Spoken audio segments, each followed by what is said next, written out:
महाराष्ट्राचं आराध्य दैवत छत्रपती शिवाजी महाराज यांना वंदन करून आज या माझ्या सेवापूर्ती कार्यक्रमासाठी जे प्रमुख अतिथी म्हणून या ठिकाणी मराठवाडा शिक्षण प्रसारक मंडळाचे सरचिटणीस माननीय आमदार सतीश भाऊ चव्हाण या कार्यक्रमाला उपस्थित राहिले, त्याबद्दल मी त्यांचं मनापासून अभिनंदन स्वागत करतो.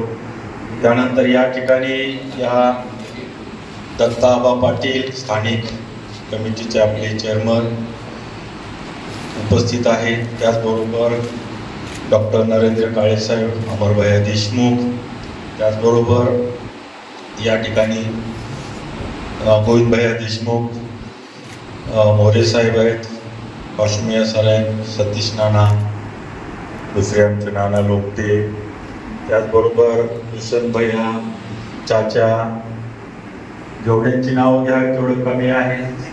माझा सर्व स्टाफ आणि या महिला, त्याचबरोबर माझ्या नातेवाईक, तसेच माझे मेवणे आनंददादा लोकटे, माझ्या मुली आत्ताच आलेल्या, माझी मेवणी आहे, त्याचबरोबर घाटनांदूरला मुख्याधिकार असलेल्या माझ्या बहीणबाई सविता लोंढे, नावं घ्यावी थोडी कमीच आहे. या सगळ्यांचं मी मनापासून स्वागत करतो. आज सेवापूर्तीचा कार्यक्रम आहे. खऱ्या अर्थानं मी भगवानराव बापू यांच्या स्मृतीला वंदन करतो की ज्यांच्यामुळं मला नोकरी करावी असं मनातून वाटलं. आणि नोकरी काय असते ही ज्या बापूंनी मला बोलवून घेऊन 8 महिन्याची नोकरी भाऊ मला अगोदर दिली. त्यांच्या शाळेत मी 8 महिने नोकरी केली, नंतर BEd ला लागलो. त्या बापूंना मी विनम्र अभिवादन करतो. आणि त्यानंतर BEd झाल्याबरोबर आपल्या संस्थेत मराठवाडा शिक्षण प्रसारक मंडळामध्ये माझी नियुक्ती गेवराई अट्टल महाविद्यालयामध्ये 22 सर प्राचार्य होते. 17/8/1996 माझी नियुक्ती या संस्थेत झाली. तिथून पुढे माझी जवळजवळ 30 वर्ष 8 महिने 14 दिवस सेवा झाली.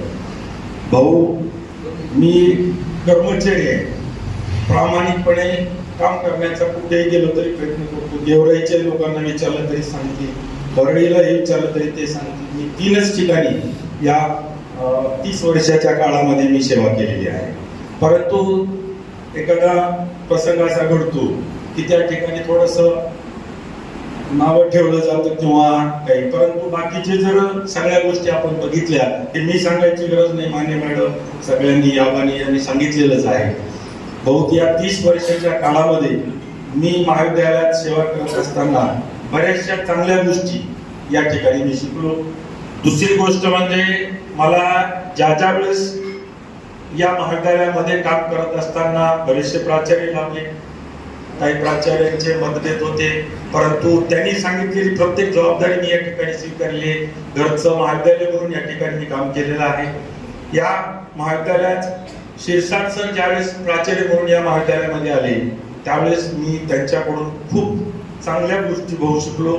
जास्तीत जास्त काम करणारा माणूस, मी 13 प्राचार्य पाहू आतापर्यंत माझ्या जीवनामध्ये 13 प्राचार्य झाले 30 वर्षात. तर 13वा प्राचार्य ही माझा पाहुणाही नाही, परंतु खरोखरच भाऊ या महाविद्यालयासाठी त्या माणसाचं खूप एवढं. परंतु काही लोक त्यांना बदनाम करत विनाकारण बदनाम करताय. ठीक आहे, तो प्राचार्य अतिशय चांगला माणूस आहे, चांगलं टीम वर्क त्या माणसाचा आहे, हुशार आहे. आजही महाविद्यालयामध्ये आल्यानंतर ते जास्तीत जास्त काम करण्याचा प्रयत्न करतात. त्याचबरोबर या महाविद्यालयासाठी जे काम त्यांनी केलं आणि त्याच्याबरोबर जी आमची टीम होती ती अतिशय चांगलं काम करणारी टीम होती. या लोकल वाडीने दत्ता आबा असतील, रणजित चाचा असतील, अमरभैया देशमुख असतील, आबा असतील, या सगळ्यांनी आम्हाला वेळोवेळी मार्गदर्शन करून या महाविद्यालयाचं नाव या तालुक्यामध्ये आज नावारूपाला आणण्याचं काम या प्राचार्यांच्या माध्यमातून, मॅनेजमेंटच्या माध्यमातून त्यांनी केलेलं आहे. दुसरी गोष्ट, या महाविद्यालयामध्ये काम करत असताना कधी असं थकवा आला नाही की 24 तास जरी काम करण्याची आपल्यामध्ये ऊर्जा असेल तर तुम्ही या प्राचार्याकडून ती ऊर्जा नेहमीच घेतलेली आहे. खरोखरच आज सेवानिवृत्त जरी होत असलं तरी मला वाटत नाही की मी आज सेवानिवृत्त होत आहे. आता नियत वयोमानाने त्या तारखेला रिटायर व्हावंच लागतं, परंतु आजही मी या महाविद्यालयामध्ये आहे असंच मला वाटेल. पुढेही मी या महाविद्यालयामध्ये असाच राहील. जर मला गरज पडली तर मी भाऊला आणि काळे साहेबाला आभार विनंती करेन किंवा एखादं काही काम असेल तर मी निश्चित महाविद्यालयासाठी महाविद्यालयाच्या प्रेमापोटी करायला तयार आहे. दुसरी गोष्ट, माझी अर्धांगिनी पत्नी, तिच्यामुळं मी इथपर्यंत आलो. भरपूर सेवा तिने केली, तिचं मी मनापासून अभिनंदन करतो. थँक्यू. आणि माझ्या दोन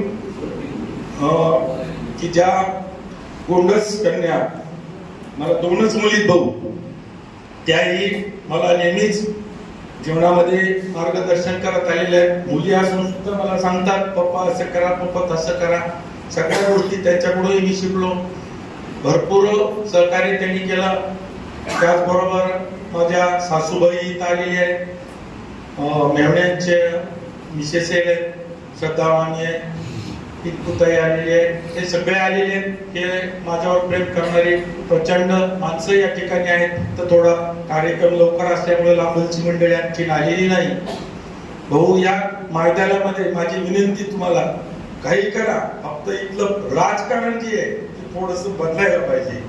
आपण बोलल्याप्रमाणे त्या गोष्टी झाल्या पाहिजेत.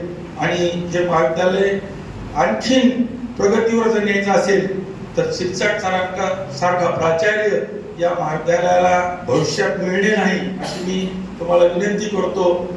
यानंतर या कार्यक्रमासाठी आलेले अजित बापू लोमटे, माझे भाचे, दुष्यंत भैया लोमटे आलेले आहेत. की जो अपाट प्रेम करणारी माणसं या महाविद्यालयावर, माझ्यावर प्रेम करणारी माणसं या ठिकाणी आलेली आहेत. भरपूर वर्ष मी या गावात, जवळजवळ भाऊ 48 वर्ष झालं मी या गावात राहतो, वास्तव्याला आहे. शिकलो आणि इथंच मी काम केलं. आणि सुरुवातीला गेवराईला सर्व्हिसला लागल्यानंतर परळीला बदली करून घेतली, परळीहून पुन्हा इथं आलो. जवळजवळ या महाविद्यालयामध्ये 20 वर्षापेक्षा अधिक सेवा माझी या ठिकाणी झालेली आहे. भरपूर प्राचार्यांनी मला सहकार्य केलं. या महाविद्यालयाने जे दिलं ते मी कधीच माझ्या आयुष्यात विसरू शकणार नाही. हे महाविद्यालय आणि माझी जी वैयक्तिक नाळ आहे, मला आजही मुली म्हणतात, घरचेही म्हणतात की तुम्ही सारखं महाविद्यालयच करता, तुम्ही घरच्यांना वेळ देत नाही. परंतु महाविद्यालयात आल्यानंतर मी 100% घरच्यांना विसरतो. हे माझ्या पत्नीलाही माहित आहे. आणि वेळोवेळी तीही सांगत असते की आता रिटायर झाल्यानंतर तुम्ही थांबणार आहात का नाही. तर मी सांगितले किंवा 100% वेळ देईल कुटुंबासाठी. मी आतापर्यंत कुटुंबासाठी फार कमी वेळ दिला. भाऊ, यानंतर या महाविद्यालयामध्ये जी माझी इच्छा आहे, माझ्या काळामध्ये मला वाटत होतं की इमारतीचं भूमिपूजन लवकर झालं असतं तर खरोखरच तो एक आनंद मला वाटला असता. कारण खूप गरजेची गोष्ट आहे. आजही आम्हाला या महाविद्यालयामध्ये क्लास घ्यायला सुद्धा अडचण येते. बहुपरीक्षा असले की आम्हाला दुसरीकडे वर्ग शिफ्ट करावे लागतात आणि मग विद्यार्थी संख्या दुसरीकडे गेली, मुलं येत नाहीत. त्यामुळे माझी विनंती भाऊ, तुम्हाला हात जोडून काही करा, या महाविद्यालयाला एक चांगली इमारत, सुसज्ज इमारत द्या अशी एक शेवटची अपेक्षा तुमच्याकडून व्यक्त करतो. माझ्यावर प्रेम करणारी ही सगळी जी माणसं आहेत की या ठिकाणी आली, त्यांनी मला शुभेच्छा दिल्या, त्याबद्दल मी सर्वांचाच मनपूर्वक आणि मनातून सगळ्यांचा ऋणी आहे. त्याचबरोबर या कार्यक्रमाला आवर्जून उपस्थित असलेले सतीश नाना आहेत, आमचे नाना आहेत, सगळी कंपनी आहे, आनंदाला लोमटे, शिवकुमार स्वामी आहेत, परळीहून आमचे सूर्यकांत देशमुख आलेले आहेत, माझे लहाने बंधू सुनील जाधव या ठिकाणी आलेले आहेत. त्या सगळ्यांचं मी मनापासून ऋणी आहे. या कार्यक्रमाला जे जे लोक या ठिकाणी उपस्थित राहिले त्या सर्वांचा मी आभारी आहे, ऋणी आहे. कार्यक्रम संपल्यानंतर लगेच बाजूलाच भोजनाची व्यवस्था, सगळ्यांनी स्वाद घेऊन जावं हीच शेवटची इच्छा. आणि सर्वांनी माझ्यावर जे प्रेम केलं त्याबद्दल मी सर्वांचा शत आभारी आहे, ऋणी आहे. थँक्यू.